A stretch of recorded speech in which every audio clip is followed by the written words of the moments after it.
Arias.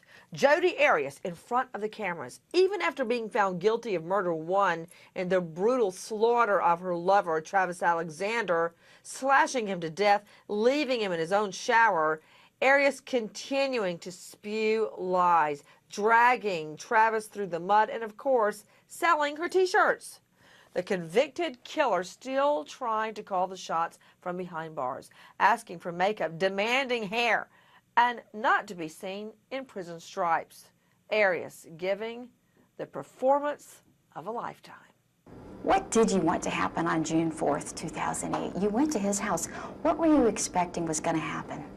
I really expected us to just hang out like we'd always done, and that would be the day. And it turned so horribly wrong. It really did. Yeah. That's not what I was expecting at all. Are you mentally, emotionally ready to meet your maker if that's their decision? Well, I'm ready to meet my maker, but if that time should come, but if that's their decision, it would drag on for years and years. So it's not really contemporaneous. Do you know what I mean? Mm-hmm. Mm-hmm. You're saying you have a lot more time. Even if you get death, you still have years to live, is what you're saying. Yeah.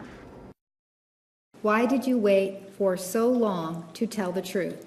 It took a long time for me to get to this point. I never wanted to admit to this. And I'd written out all my suicide letters.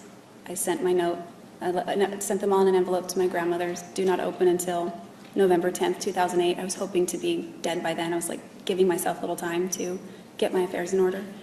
That date rolled by, and then more time rolled by, and I was still here. So with the evolution of just time and the years, couple of years that went by, it was a gradual process, and I began to feel not right about keeping it in instead. You say you waited 2 years to tell the truth because you were ashamed. Does that mean you are no longer ashamed? No, that doesn't. I'm still very deeply ashamed. It simply means that it became more difficult to deal with holding it in, because like I said, the feeling of being fraudulent was so great I couldn't hold it in any longer. Would you decide to tell the truth if you never got arrested?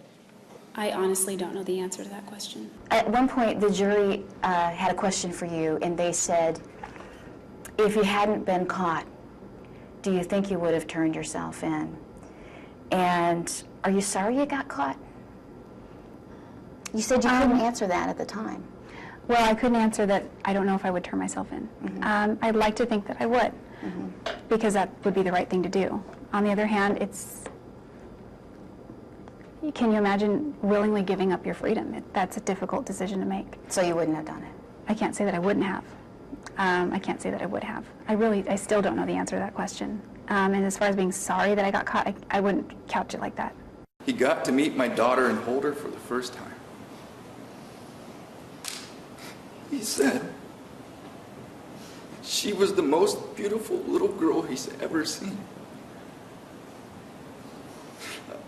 I never would have thought that would be the last time that I would see him.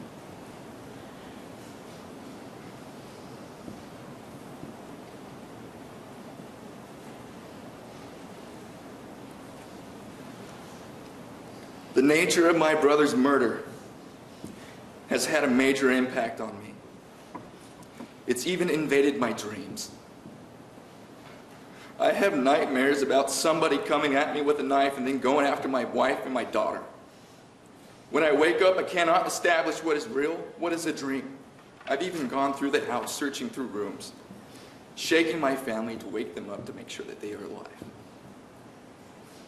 My wife has woken me up out of nightmares because I was screaming in my sleep.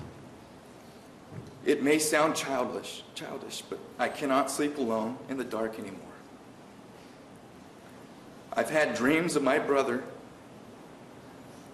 all curled up in the shower, thrown in there, left to rot for days, all alone. I don't want these nightmares anymore. I don't want to have to see my brother's murderer anymore.